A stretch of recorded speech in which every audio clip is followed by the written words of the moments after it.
రాష్ట్ర ముఖ్యమంత్రి గారికి ఎన్నికల మీద ఉన్న శ్రద్ధ, రాజకీయాల మీద శ్రద్ధ రైతుల మీద లేదు. ఇవాళ శంకరపట్నంలో ఇప్పుడే సమాచారం అందింది. రైతులు యూరియా కోసం రోడ్డు మీద ఎక్కి ఆందోళన చేసే పరిస్థితి. ఈ ప్రభుత్వానికి ఒక ప్లాన్ లేదు, ఒక ప్రణాళిక లేదు, ఒక నిబద్ధత లేదు, ఒక ఆలోచన లేదు. గత పంటకే యూరియా అందక రైతులు అవస్థ పడిన విషయాన్ని మనం చూస్తాం. యూరియా పక్కదారి పడుతున్నది, బ్లాక్ మార్కెట్లోకి పోతున్నది. లోడ్లు పోలీసులు పట్టుకుంటున్నారు, మీడియా పట్టుకుంటున్నారు, రైతులు పట్టుకుంటున్నారు. వాటన్నిటికీ వెనకాల కాంగ్రెస్ పార్టీ నాయకులు వస్తూ ఉన్నది.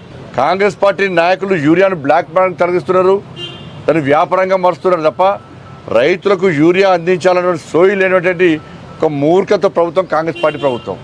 ఇప్పుడు కూడా యూరియా అందక రైతులు ఇబ్బంది పడుతున్నట్టే రాష్ట్ర ముఖ్యమంత్రి గారు సమాధానం చెప్పాలి.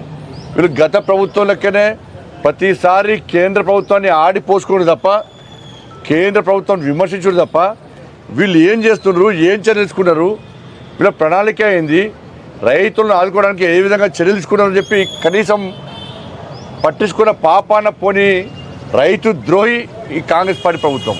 రాష్ట్ర ప్రభుత్వం డిమాండ్ చేస్తున్నా యూరియా విషయంలో జాగ్రత్త తీసుకోండి, కేంద్రాన్ని తిట్టుడు బంద్ చేయండి.